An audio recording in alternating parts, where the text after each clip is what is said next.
तर बघा, आतापर्यंत आपण अर्ध्यामध्ये आलो. सी प्रोग्रामिंगचा कंटेंट आपण चालू केला होता. व्हॉट इज सी पासून आपण सुरुवात केली.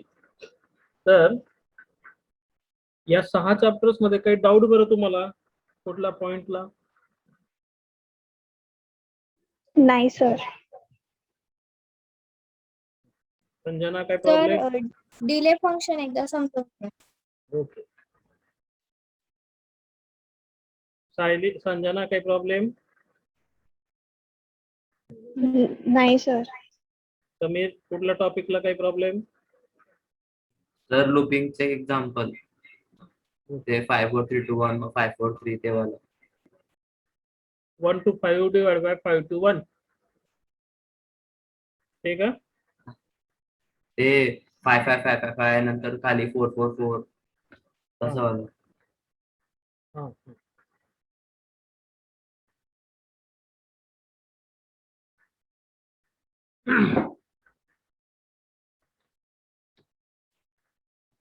तर बघा, सुरुवात आपण केली होती या ठिकाणाहून सी प्रोग्रामिंग.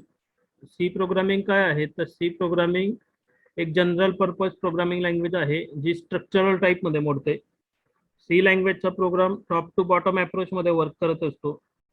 त्यानंतर सी लँग्वेजचे जे हिस्ट्री आपण पाहिलं तर डेनिस रिचीने सी लँग्वेज बनवली. ती त्यांनी बनवली बेल लॅबोरेटरीला 1972च्या दशकमध्ये, 1972च्या वर्षामध्ये.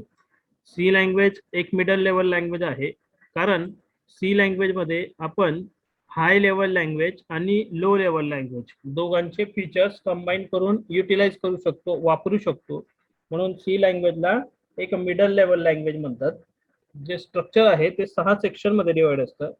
हे जे सेक्शन्स आहेत याच्यामध्ये पहिला सेक्शन म्हणजे डॉक्युमेंटेशन सेक्शन, दुसरा लिंक सेक्शन, तिसरा डेफिनेशन सेक्शन, चौथा ग्लोबल डिक्लेरेशन, पाचवा मेन फंक्शन आणि 6वा आहे तर युजर डिफाईन फंक्शन्स. असे 6 सेक्शन्स मध्ये सी प्रोग्राम डिवाइड असतो. याच्यातनं कंपल्सरी सेक्शन कोणता असतो बरं? Main function. मेन फंक्शनचं जे सेक्शन आहे तर ते कंपल्सरी प्रत्येक प्रोग्रामला आपल्याला वापरावा लागणार. नंतर ने व्हेरिएबल्स हा पार्ट होता. व्हेरिएबलचे प्रकार विचारले आपण तर किती प्रकारचे व्हेरिएबल्स असतात बरं? 2 प्रकारचे. कोणकोणते? 2 प्रकारचे. लोकल आणि ग्लोबल. लोकल आणि ग्लोबल व्हेरिएबल. बरोबर. लोकल व्हेरिएबल कोणाला म्हणतात बरं? जे ब्रॅकेटच्या मध्ये असतात त्यांना. ब्रॅकेटच्या आतमध्ये असेल तो व्हेरिएबल लोकल, ब्रॅकेटच्या बाहेर असेल तो ग्लोबल व्हेरिएबल. ओके. त्याच्यानंतर ने या ठिकाणी आपण एक ह्या स्ट्रक्चरला फॉलो करून एक बेसिक प्रोग्राम पण पाहिला होता. जसं 2 नंबरचं ऍडिशन करायचं होतं, कुठल्या तरी नंबरचे ऍडिशन 5 आणि 6चं ऍडिशन करायचं असेल तर आपण ते कसं घेणार तो आपण पार्ट पाहिला होता. नंतर जस्ट रिमेंबर या ठिकाणी हे काही पॉइंट्स जर आपण माइंड मध्ये ठेवले तर आपल्या प्रोग्राम मध्ये एरर येणार नाहीत. जसं पहिला पॉइंट म्हणजे मेन फंक्शन हा प्रत्येक प्रोग्रामला कंपल्सरी असला पाहिजे. मेन जे कोडिंग आहे प्रोग्रामचे जे कोडिंग आहे तर ते तुम्ही कर्ली ब्रेसच्या आतमध्ये लिहितात. नंतर सर्व जे व्हेरिएबल्स आहेत तर ते फंक्शन डिक्लेरेशन नंतर लगेच आपल्याला करावे लागतात. जसं बॉडी ओपन केली फंक्शनची कर्ली ब्रेसने की व्हेरिएबल आधी आपल्याला बनवायचे असतात आणि मग त्यांचा वापर खाली करायचा असतो. सी लँग्वेज एक केस सेन्सिटिव्ह लँग्वेज आहे. सी लँग्वेजचा पूर्ण प्रोग्राम आपण लोअर केस कॅरेक्टर मध्ये लिहिणार. सी लँग्वेजचा प्रत्येक स्टेटमेंट जो आहे तर तो सेमिकोलनने एंड केला जाईल. सी लँग्वेज एक फ्री फॉर्म लँग्वेज आहे, म्हणजे आपण प्रोग्राम टाईप करताना जे स्पेस देत असतो, जे काही गॅप सोडला असेल लाईन्स मध्ये तर ते साईज मध्ये काउंट होत नाही, म्हणून त्याला फ्री फॉर्म लँग्वेज म्हणतात. नंतर आपल्याला कमेंट कुठेही टाकता येते. ह्या कमेंटसाठी 2 प्रकारच्या कमेंट आपल्याला सी प्रोव्हाइड करतं. त्याच्यामध्ये पहिला प्रकार म्हणजे सिंगल लाईन कमेंट, ती डबल फॉरवर्ड स्लॅशने आपण मेन्शन करतो. आणि दुसरी असते मल्टी लाईन कमेंट, जी स्लॅश स्टार आणि स्टार स्लॅशचा वापर करून आपण मेन्शन करणार. नंतर प्री प्रोसेसर डिरेक्टिव्ह असतात. हॅश इन्क्लूड हा प्री प्रोसेसर आहे. याच्याने आपल्याला ज्या काही लायब्ररी फाईल्स आहेत तर त्या आपल्या प्रोग्रामशी आपण लिंक करू शकतो. ह्या ज्या लायब्ररी फाईल्स असतात यांच्यामध्ये डिफरंट डिफरंट टाईपचे फंक्शन्स राहतील जे लायब्ररी फंक्शन म्हणून आपण यूज करतो. हे जे लायब्ररी फंक्शन असतात यांचं कोडिंग, यांचं जे डेफिनेशन आहे तर ते या सगळ्या लायब्ररी फाईल्समध्ये डिफाईन असतं. आपल्याला ज्या प्रकारचं फंक्शन वापरायचं आहे तर ती फाईल आपल्या प्रोग्रामशी आपण लिंक करणार. त्यानंतर कन्सेप्ट होता एस्केप सिक्वेन्स कॅरेक्टरचा. हे जे एस्केप सिक्वेन्स कॅरेक्टर आहेत हे म्हणजे /n, /t, /v, /a असे हे डिफरंट 13 टाईपचे एस्केप सिक्वेन्स कॅरेक्टर्स असतात. इथं आपण फक्त 5 नोट केलेले आहेत. हे 5 मॅक्झिमम वापरले जात असतात. त्याच्यानंतर इथं प्रिंटएफ फंक्शन होता. प्रिंटएफ हा एक आउटपुट प्रकारचा फंक्शन आहे. कुठला तरी मॅटर मॉनिटरच्या स्क्रीनवर डिस्प्ले करायचा असेल तर त्यासाठी आपण या प्रिंटएफ फंक्शनचा वापर करत असतो. नंतर आपल्याला हे जे प्रिंटएफ फंक्शन आहे हे stdio.h नावाच्या फाईल मधून आपण घेतो. या प्रिंटएफला जर वापरायचं असेल तर आपण हे सिंटॅक्स फॉलो करणार. या प्रिंटएफ मध्ये जे फॉर्मॅट स्ट्रिंग आहे त्या ठिकाणी आपल्याला जो मॅटर प्रिंट करायचा आहे स्क्रीनवरती तो आपण घेतो आणि कॉमा करून व्हेरिएबलचं नाव देत असतो. आता याच्यामध्ये जो व्हेरिएबलचं नेमचं सेक्शन आहे तर ते ऑप्शनल आहे. जो स्क्वेअर ब्रॅकेटचा पार्ट असतो तो ऑप्शनल असतो. बरोबर, हे आपण शिकलो होतो. त्याच्यानंतर आपण डिफरंट टाईप मध्ये काहीतरी एक्झाम्पल्स घेऊन या प्रिंटएफचा वापर करून घेतला होता. तर असं पहिल्या चॅप्टरला आपण त्या ठिकाणी बेसिक इन्फॉर्मेशन सी प्रोग्रामिंग बद्दलची कव्हर केली होती. एवढे पॉइंट्स त्या ठिकाणी होते. त्यानंतर दुसऱ्या चॅप्टरला इथं आपण इथं आलो. या दुसऱ्या चॅप्टर मध्ये ह्या आणखी काही मुद्दे होते जसं आयडेंटिफायर असेल. आयडेंटिफायर म्हणजे काय तर आपण जर प्रोग्राम मध्ये काही व्हेरिएबल्स बनवले, फंक्शन्स बनवले, ॲरे बनवलं तर यांना जे काही नाव देतो ज्याच्याने त्या पर्टिक्युलर व्हेरिएबलची किंवा फंक्शनची आयडेंटिटी आपल्याला माहित होते तर त्याला म्हणतात आयडेंटिफायर. हे जे आयडेंटिफायर आहेत तर ते युजर डिफाईन नेम असतात. हे लेटर्स आणि डिजिट्स यांचं कॉम्बिनेशन करून आपण तयार करत असतो. आयडेंटिफायरच्या नावाची जी सुरुवात आहे तर ती अल्फाबेटने केली जाते. आयडेंटिफायर जनरली लोअर केस कॅरेक्टर मध्ये आपण देत असतो. अप्पर केस कॅरेक्टर पण त्याच्यामध्ये आपल्याला वापरता येतात काही ठिकाणी. जसं कॉन्स्टंट्स मध्ये आपण त्या ठिकाणी ते अप्पर केस लेटर पण वापरत असतो. नंतर सिम्बॉल पैकी आपल्याला फक्त अंडरस्कोर वापरता येतो. बाकीचे सिम्बॉल्स त्या ठिकाणी यूज करता येत नाहीत. हे आयडेंटिफायर झालं. बरोबर. त्याच्यानंतर कीवर्ड्सचा कन्सेप्ट असतो. सी लँग्वेज मध्ये कीवर्ड्स म्हणजे हे रिझर्व वर्ड असतात. यांचं जे मिनिंग आहे ते कंपायलरला आधीपासून माहिती असतं. आपल्याला जर समजा कीवर्ड वापरायचे झाले तर 32 प्रकारचे कीवर्ड या सी मध्ये आपण वापरू शकतो. हे 32 प्रकारच्या कीवर्ड्सची लिस्ट आपल्या समोर आहे तर ते या ठिकाणाहून आपण समजू शकतो है ना. त्याच्यानंतर ने इकडं व्हेरिएबलचा कन्सेप्ट आहे. व्हेरिएबल म्हणजे काय ते आपण समजलं.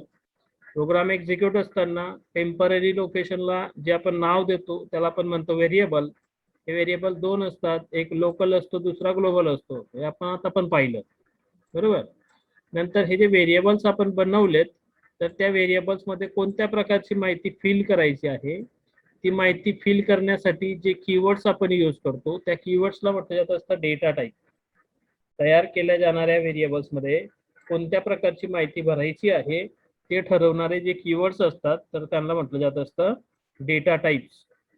तर सी लँग्वेज मध्ये डेटा टाईपच्या 2 कॅटेगरी, एक प्रायमरी डेटा टाईप आणि दुसरं सेकंडरी डेटा टाईप.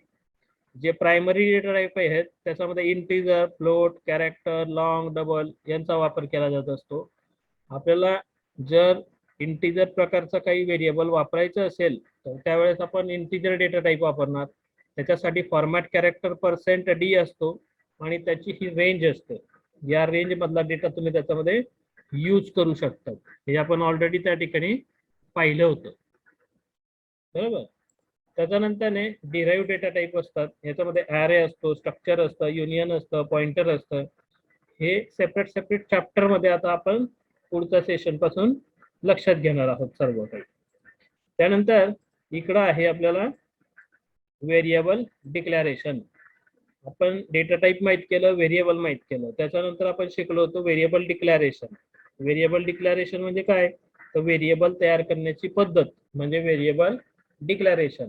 हे जे व्हेरिएबल आपण डिक्लेअर केले तर ते अशा पद्धतीने डिक्लेअर केले होते, डेटा टाईप आणि variable name. For example integer टाईपचा वापर करून रोल नंबर व्हेरिएबल आपण बनवला, हा अशा पद्धतीने. नंतर इथं हे जे व्हेरिएबल्स आपण बनवतो याचे काही रूल्स असतात.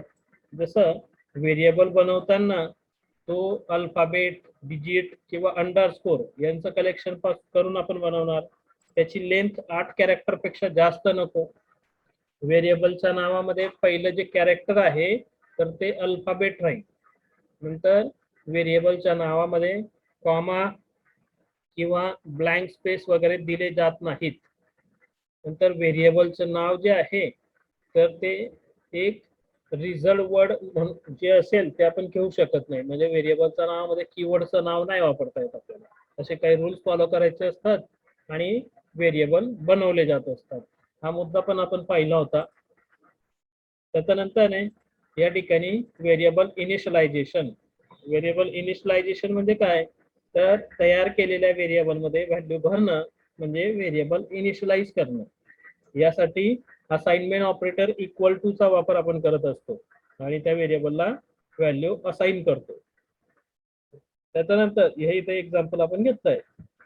नंतर आपल्याला जर समजा डायरेक्ट व्हॅल्यू इनिशियलाइज नसेल करायची, रन टाइम प्रोग्राम एक्झिक्यूट असताना आपल्याला इनपुट करायचं आहे, तर त्यासाठी स्कॅनएफ नावाचं फंक्शन वापरलं जातं. हे जे स्कॅनएफ आहे तर ते एक इनपुट प्रकारचं फंक्शन आहे. याच्याद्वारे रन टाइम इनपुट आपण पर्टिक्युलर व्हेरिएबल साठी देऊ शकतो. नंतर हे जे स्कॅनएफ आहे तर ते stdio.h या फाईल मधून घेतलं जात असतं. तर ह्या स्कॅनएफचे जे सिंटॅक्स आहे ते अशा पद्धतीने स्कॅनएफ फॉर्मॅट कॅरेक्टर आणि कॉमा करून ऍड्रेस ऑफ व्हेरिएबल नेम असं आपण देणार, तर व्हॅल्यूज स्कॅन केल्या जातील. आपल्याला व्हॅल्यू स्कॅन करता येत असतात. तर असं हे लॉजिक आहे आपलं स्कॅनएफ फंक्शनचं, हे आपण पाहिलं. त्याच्यानंतर हे जे प्रॅक्टिकल्स आपण इम्प्लिमेंट केले होते वेगवेगळ्या प्रकारचे. कंपायलर म्हणजे काय तो भाग आपण बघितला होता, जो डेटा ट्रान्सलेशनचं काम करत असतो. ह्युमन लँग्वेजचे कन्व्हर्जन बायनरी लँग्वेज मध्ये आणि बायनरी लँग्वेजचं कन्व्हर्जन ह्युमन लँग्वेज मध्ये करण्यासाठी या कंपायलर्सचा वापर केला जात असतो. त्याच्यासोबत इंटरप्रेटर असतात, लिंकर्स असतात. तर यांचं माहिती आपण इंट्रोडक्शन म्हणून घेतलं होतं. तर असे हे 2 चॅप्टर सुरुवातीला होते. यांच्यामध्ये काही डाऊट बरं, दिव्याने कुठल्या पॉइंटला काही डाऊट, रिव्हिजन चालतंय? तुम्ही एक चॅप्टर मिस केलं, पहिल्यापासून रिव्हिजन चालू आहे. आपण अर्ध्यामध्ये पोहोचलो आहोत आतापर्यंत. तिथून ऍडव्हान्स कन्सेप्ट चालू होतील सर्व सी प्रोग्रामचे, म्हणून एकदा रिवाइज आपण करून घेतोय सर्व. कोणाला काही डाऊट असेल तर विचारा. इंटरप्रिटर कन्सेप्ट समजावून द्या सर. इंटरप्रेटर काय असतो, तर जसं compiler character by character conversion करतो त्या पद्धतीने इंटरप्रेटर जो आहे तो लाईन बाय लाईन कन्व्हर्जन करत असतो. आपल्याला जर समजा कंपायलर आला,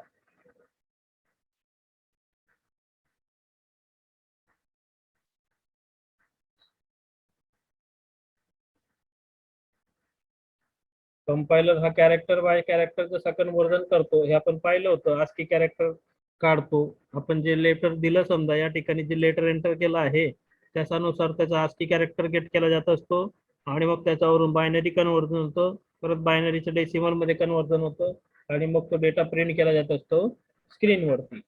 त्या पद्धतीने इंटरप्रेटर पण असतो. हा इंटरप्रेटर काय करतो, तर इंटरप्रेटर जो आहे तर आपल्याला माहिती आहे की कम्प्युटरचा वापर फक्त कॅरेक्टर किंवा डिजिट किंवा काही स्पेसिफिक सिम्बॉल स्टोअर करण्यासाठी करतो आपण, असं नाही. आपल्याला आपला फोटो, आपलं साऊंड, आपला व्हिडिओ या गोष्टी पण त्या ठिकाणी कम्प्युटरमध्ये आपल्याला स्टोअर करता येतात. जसं समजा आपल्याला आपला हा फोटो आहे हा आपला फोटो आहे. आता हा आपला फोटो जर समजा कम्प्युटर मध्ये स्टोअर करायचा असेल तर याचा काय ASCII कोड असेल सांगता येईल का बरं आपल्याला?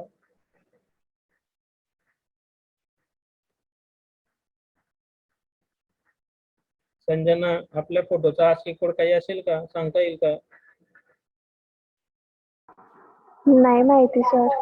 नाही ना, कारण बघा आता एवढे लोक जगात आहेत आणि प्रत्येकाचा फोटो कुठल्या कुठल्या स्टेपने कुठल्या कुठल्या पोझिशनने काढलेला असतो, त्याच्यात काय कलर कॉम्बिनेशन्स असतात, सगळं भिन्न असतं, वेगवेगळं असतं.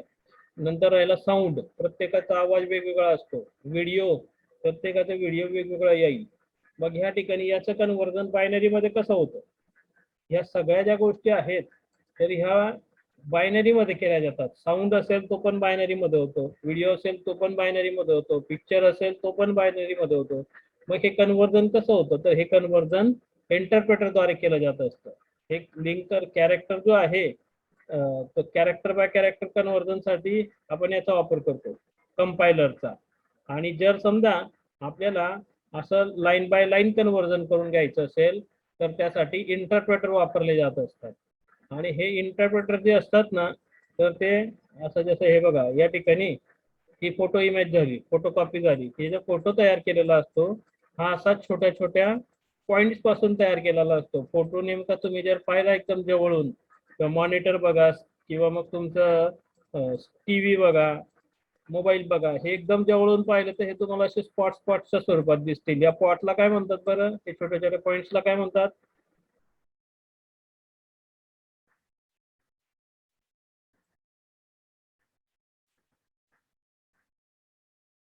MSCIT च्या कोर्स मध्ये असतंय पिक्चर, व्हिडिओ किंवा यांची क्वालिटी मोजायची असेल आपल्याला तर आपण यांचा वापर करून मोजत असतो. यांना म्हटलं जात असतं पिक्सेल्स, यांना म्हणतात पिक्सेल्स. आणि हे जे पिक्सेल्स आहेत याचं एका स्क्वेअर इंच मध्ये किती पिक्सेल वापरले जात आहेत त्याच्यानुसार याचं कन्व्हर्जन केलं जात असतं. बरोबर. तर हे तुम्हाला थर्ड इयरला कम्प्युटर ग्राफिक्स नावाचा एक सब्जेक्ट आहे.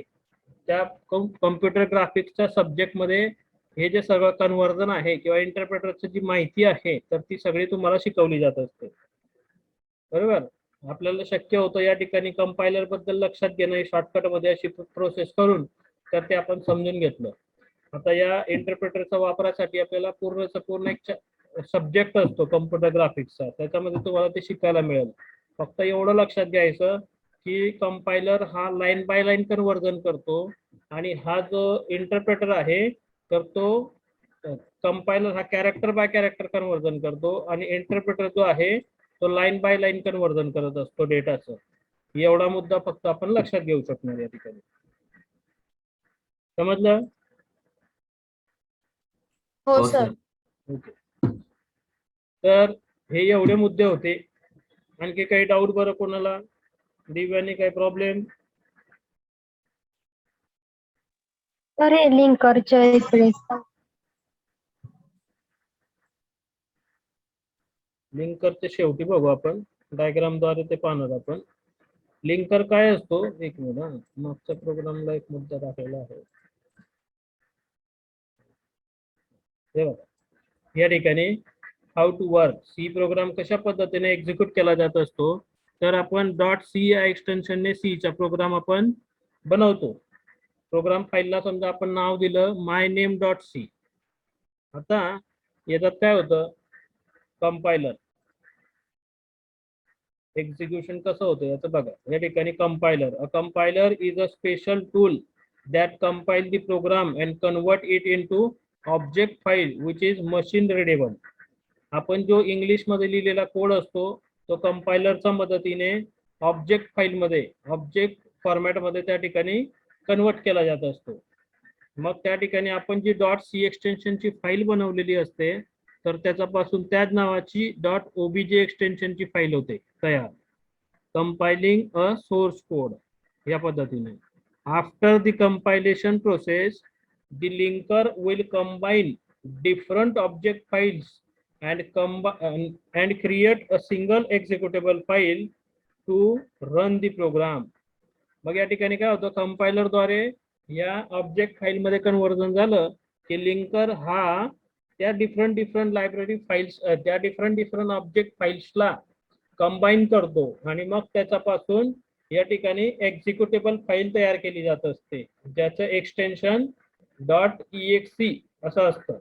मग इथं आपण myname.c नावाची फाईल बनवली असेल तर इथं myname.obj तयार होते कंपायलेशन नंतर, आणि मग ज्यावेळेस ती लिंकरद्वारे लिंक केली जात असते तर त्याच्यापासून myname.exe अशी फाईल तयार केली जाणार आणि मग तो प्रोग्राम आपल्याला रन करून मिळत असतो. कारण प्रोग्राम जो आहे आतापर्यंत आपण फक्त सिंगल फाईल मध्ये प्रोग्राम चालवतो आहोत, सिंगल फाईल मध्येच प्रोग्राम आपण बनवतो आहोत. आपण फाईल हँडलिंग शिकणार त्यावेळेस मल्टिपल फाईल्सचा वापर आपण करणार. या वेगवेगळ्या फाईल्स ज्या आहेत, ज्या वेगवेगळ्या फाईल्स लिंक करून त्याच्यापासून एक्झिक्युटेबल फाईल तयार करण्यासाठी हा लिंकर वापरला जात असतो. बरोबर. तर ते आपण फाईल हँडलिंगच्या चॅप्टर मध्ये हे लक्षात घेणार किंवा एकापेक्षा जास्त फाईल्स आपण कशा हँडल करायच्या आहेत त्या.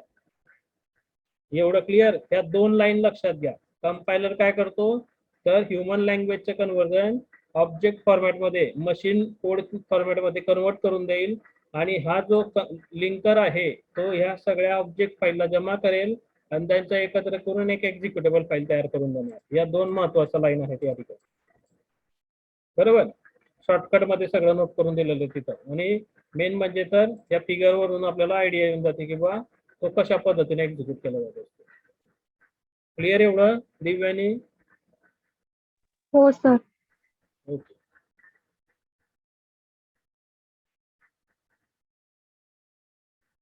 तर ह्याच्यात चॅप्टर्स होते 2. नंतर आपण ऑपरेटर्स बद्दल माहिती घेतली. ऑपरेटर्स म्हणजे काय तर सी मध्ये प्रोग्रामिंग करताना मॅथमॅटिकल किंवा लॉजिकल ऑपरेशन्स परफॉर्म करण्यासाठी जे सिम्बॉल्स वापरले जातात त्या सिम्बॉल्सला आपण ऑपरेटर्स म्हणत असतो. हे जे ऑपरेटर्स आहेत हे डिफरंट कॅटेगरीमध्ये डिवाइड आहेत. याच्यात arithmetic operator, relational, logical, assignment हे अशा डिफरंट ऑपरेटरचा वापर आपण या ठिकाणी केला. अरिथमेटिक ऑपरेटर आपण पाहिले, प्लस मायनस मल्टिप्लिकेशन वगैरे. लेस दॅन, ग्रेटर दॅन हे तुमचे रिलेशनल ऑपरेटर होते. Logical operator and, or, not यांचा वापर आपण करणार. नंतर इक्वल टू हा असाइनमेंट ऑपरेटर होता, याचा पण वापर आपण बघितला. नंतर या ठिकाणी कंडिशनल ऑपरेटर वापरून बघितलं, जे क्वेश्चन मार्क आणि कोलन होतं. त्यानंतर याच्यातनं हा जो इन्क्रिमेंट डिक्रिमेंट ऑपरेटर आहे तो अजून तुम्हाला दाखवला नाही मी, तो आपण पुढे पाहणार अजून.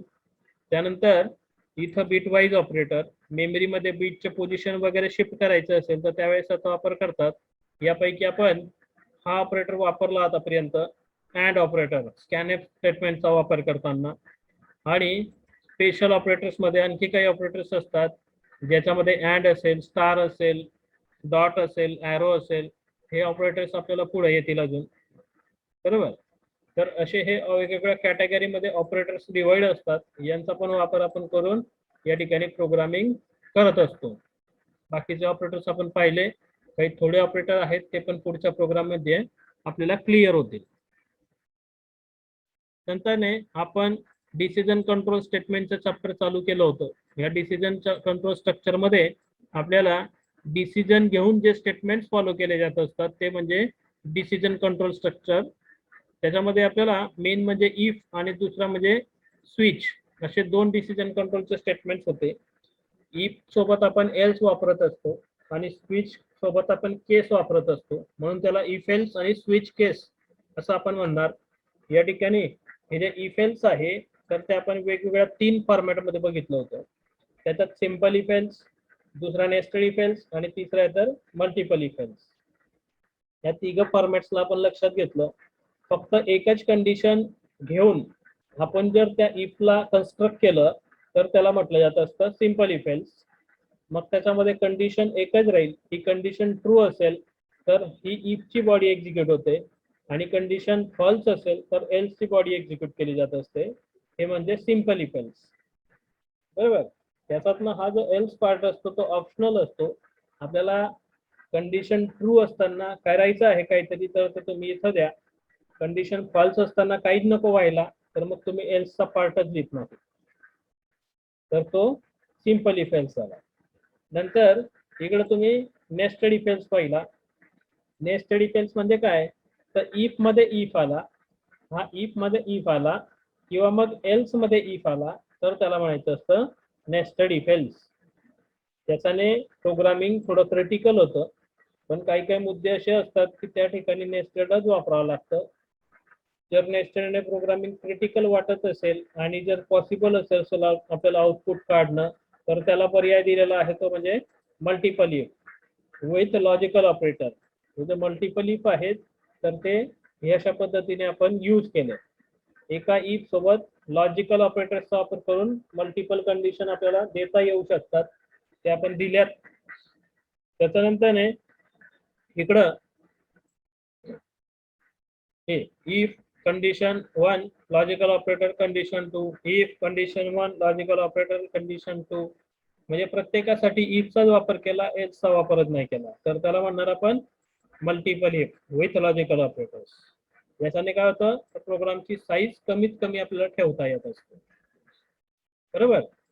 तर असा हा कन्सेप्ट होता मल्टिपल इफचा, तो पण आपण बघितला.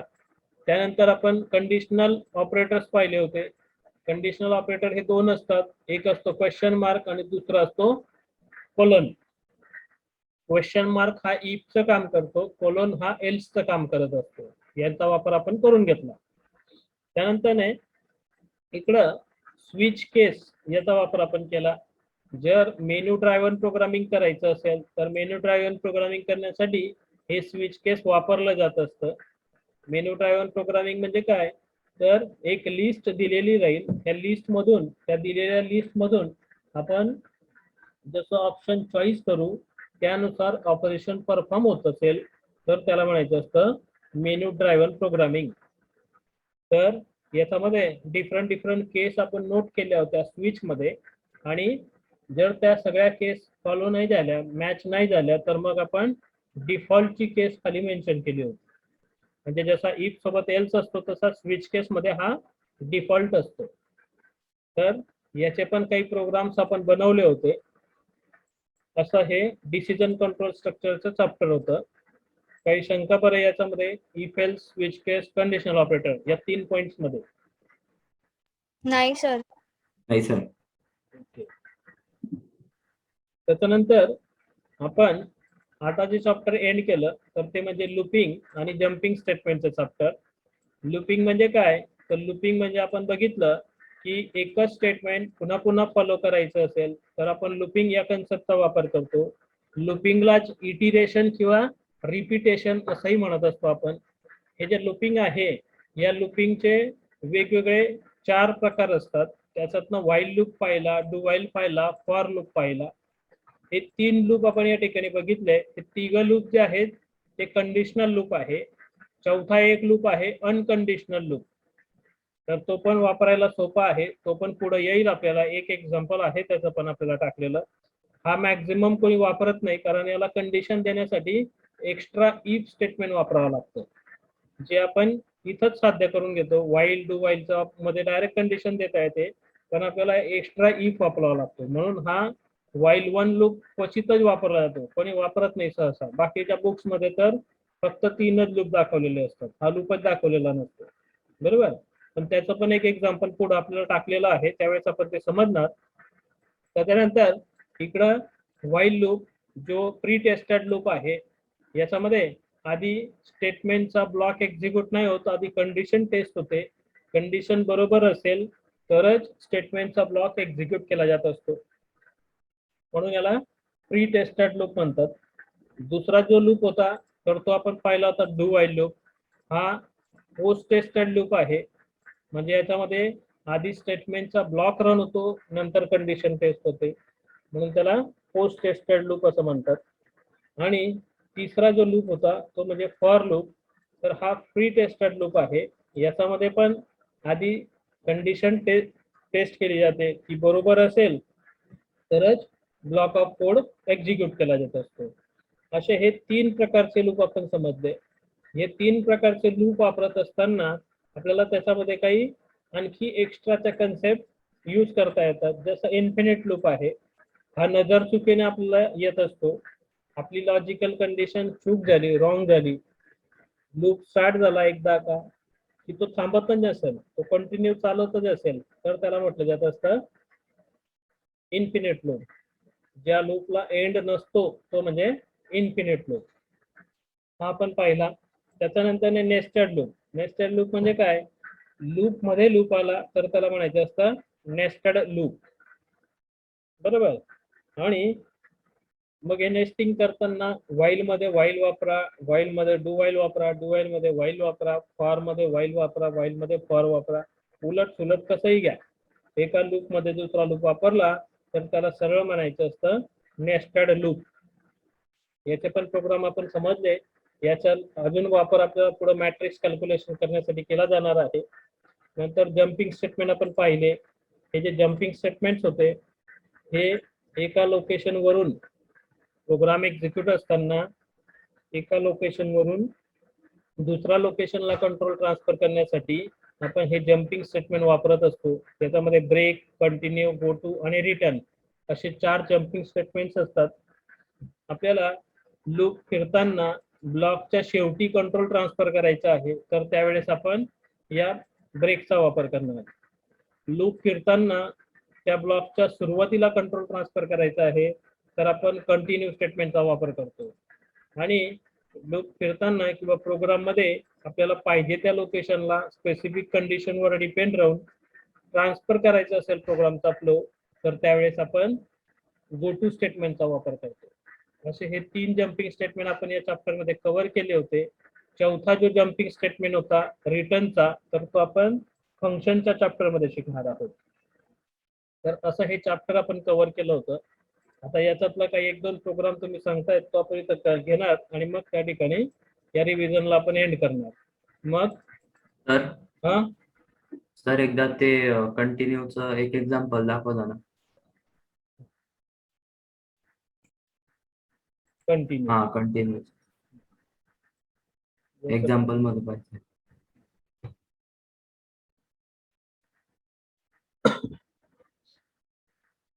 बघा आता या ठिकाणी हे एक एक्झाम्पल आहे. Write a program to print only even numbers in 1 to 10 numbers.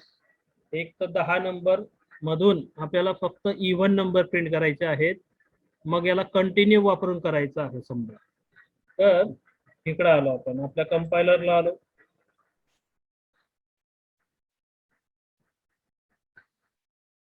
File new save continue 1.c. Okay ठीक आहे. Code main bracket open close lrscr गेट ch एवढं झालं. या ठिकाणी इंटिजर टाईपचा वापर करून एक्स नावाचा एक व्हेरिएबल घेतला, याला 0 व्हॅल्यूने इनिशियलाइज केलं. त्यानंतर डू लूपचा वापर केला समजा, ब्रॅकेट ओपन क्लोज. इकडं व्हाईल एक्स लेस दॅन 10 असेपर्यंत लूप फिरला पाहिजे. यात काय करायचं आहे? प्रिंट करायचं आहे. प्रिंट $n x या व्हॅल्यूला प्रिंट केलं. त्यानंतर इकडं x = x + 1 केला. सुरुवातीला त्याची व्हॅल्यू +1 करून टाकली आणि मग त्याला प्रिंट केलं. सेव्ह केलं आणि याला रन केलं. तर 1 ते 10 आले. आता आपल्याला करायचं काय आहे? तर फक्त इव्हन प्रिंट करायचं आहे. मग फक्त इव्हन प्रिंट करायचं आहे तर इकडे येणार इफ x mod by 2 = 0 असेल तर कंटिन्यू झालं पाहिजे. मग इथं आपण कंटिन्यू वापरून घेतो.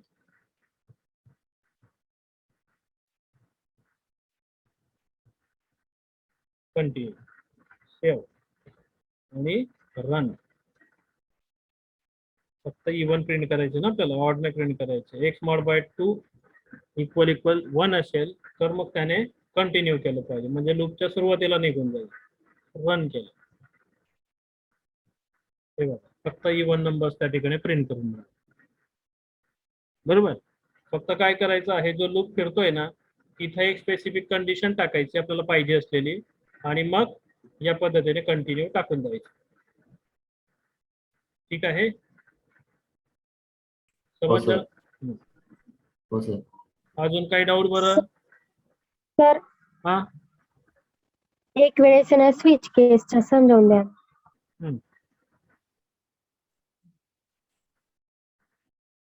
डिस्कनेक्ट झालं तर परत रिकनेक्ट करा. हा,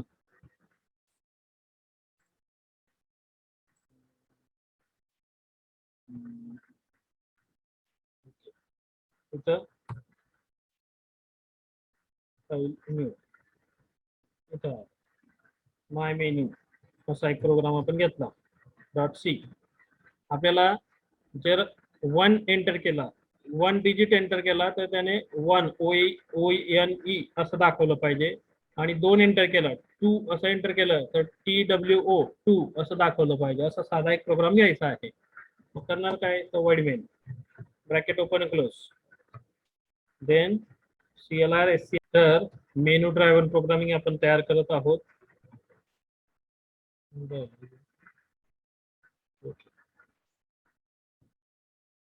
हे आल्यानंतर इथं आलो, इंटिजर टाईपचा वापर आपण केला. इंटिजर टाईपचा वापर केल्यानंतर आपण चॉईस एक व्हेरिएबल घेतला. नंतर इथं printf \n माय मेनू असा एक मेनू बनवला. त्याच्यामध्ये printf \n 1.1 असं दाखवलं पाहिजे. printf 2.2 दाखवलं पाहिजे. printf \n 3.exit असं आपल्याला दाखवलं पाहिजे. एवढं दिलं. आता एवढं दिल्यानंतर खाली मेसेज येईल printf \n enter your choice असं म्हटलं.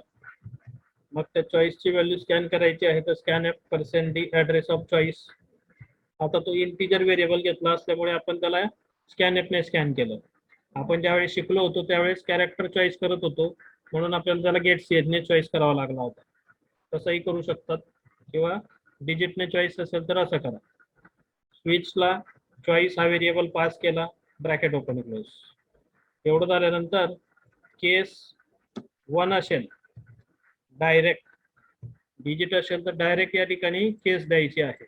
केस 1 असेल तर मेसेज प्रिंट झाला पाहिजे printf \n 1 आणि इथं स्विच ब्रेक झाला पाहिजे. जर समजा असं नसेल, केस 2 असेल तर त्याने 2 दाखवला पाहिजे printf \n TWO 2 आणि ब्रेक केलं पाहिजे. आणि जर समजा केस 3 असेल तर त्याने डायरेक्टली एक्झिट केलं पाहिजे, एक्झिट 0 सेव्ह केलं. बरोबर. आणि दुसरंच काहीतरी दिलं तर त्याने डिफॉल्टची केस दाखवली पाहिजे, wrong choice. printf \n wrong choice save केलं. Enter run. इथं आलो, आपण 2 दिला, एंटर केलं तर TWO 2 दाखवून दिलं. बरोबर. पुन्हा रन केलं आणि आपण समजा ई दिला किंवा रॉंग काहीतरी दुसरंच लेटर देऊन टाकलं आपण, रॉंग चॉईस दिला. असं या ठिकाणी आपण मेनू ड्रायव्हर प्रोग्रामिंग करण्यासाठी या स्विच केसचा वापर केला होता. लक्षात दिव्याने?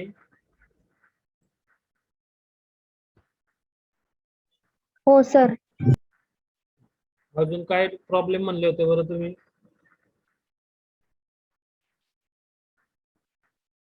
डिले हा, डिले वापरायचं.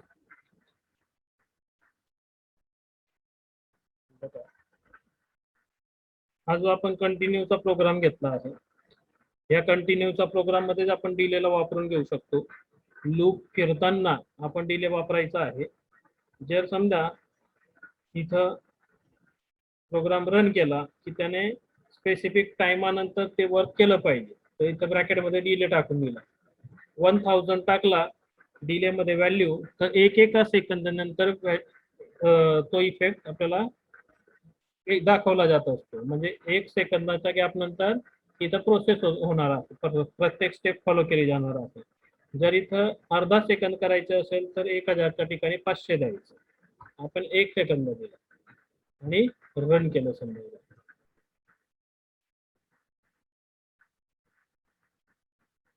प्रत्येक स्टेप फॉलो केली जात आहे आणि इथं आता 2 सेकंदानंतर ते दाखवतंय, कारण आपण कंटिन्यू केलंय म्हणून. अर्धा सेकंद केलं तर प्रत्येक व्हॅल्यू जी आहे ती एका सेकंदानंतर दाखवली जाईल. हे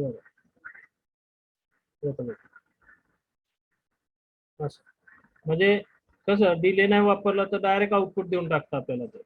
पण हे लूप फिरताना स्टेप बाय स्टेप आपल्याला आउटपुट हवं आहे, तर त्यावेळेस आपण डिले फंक्शन वापरणार. हे बघा, डिले काढला तर आपल्याला डायरेक्ट आउटपुट आलं आणि डिलेचं कमेंट जर आपण काढून टाकलं आणि डिले राहू दिला प्रोग्राम मध्ये तर ते स्टेप बाय स्टेप आपल्याला आउटपुट दाखवेल. प्रत्येक लूपच्या पोझिशनला काय वर्क होत आहे ते आपल्याला डिस्प्ले होणार. बरोबर, समजलं ऋतुजा? हो सर. अजून काय डाऊट?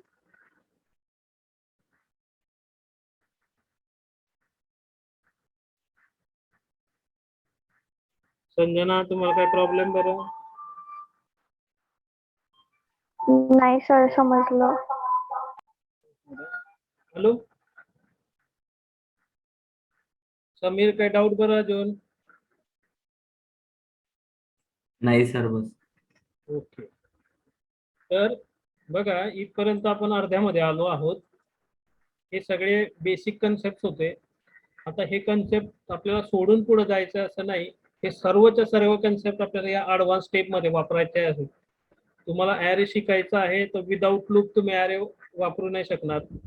तुम्हाला ॲरे मध्ये अजून फ्लेक्झिबल करायचं असेल तर तुम्हाला इफ फाइल्स वापरावा लागेल. स्ट्रिंग शिकायचं असेल तिथं पण लूपिंगचा वापर आपण करणार आहोत. स्ट्रक्चर मध्ये पण आपल्याला डिफरंट टाईप मध्ये वर्किंग करायचं आहे. फंक्शनचं चॅप्टर शिकताना आपण या सगळ्या गोष्टी अजून त्या ठिकाणी ओपन करून त्यांचं एक्झाम्पल्स घेणार आहोत. तेच एक्झाम्पल्स आपण फंक्शन्स द्वारे बनवणार. या सगळ्या कन्सेप्ट आपल्याला अजून रिपीट होणार आहेत या ठिकाणी आणि त्या सायझिंग मध्ये मोठ्या राहतील. म्हणजे प्रोग्रामची जी साईज आहे तर ती आता वाढत जाणार आहे. बरोबर, तर आता प्रॅक्टिकल वरती भर द्यायचा राहील तुम्हाला. आतापर्यंत जे पॉइंट झाले त्यांना अजून एकदा बघून घ्या आजच्या दिवस. उद्यापासून आपण आपल्या ॲरेच्या कन्सेप्टला चालू करणार आहोत. बरोबर, तर काही शंका नसेल तर मग थांबतो. उद्या आपण ॲरे पासून जाऊ पुढं. काही डाऊट असेल तर विचारा बरं. नाही सर. ओके, चालेल, मग थांबतो मी. उद्यापासून करू आपण. आणि सायलीला रेग्युलर राहील सांगा उद्यापासून. बरं, जर कोणाला काही डाऊट काही प्रॉब्लेम राहिला तर मला आधीच मेसेज टाकून द्या, कारण हे सगळे ॲडव्हान्स कन्सेप्ट राहतील. इथं तुम्ही जर मिस करताय तर रिवाइज करताना ते थोडंसं क्रिटिकल होऊन जातं, है ना? ओके, थांबतो मग इथं. हो सर.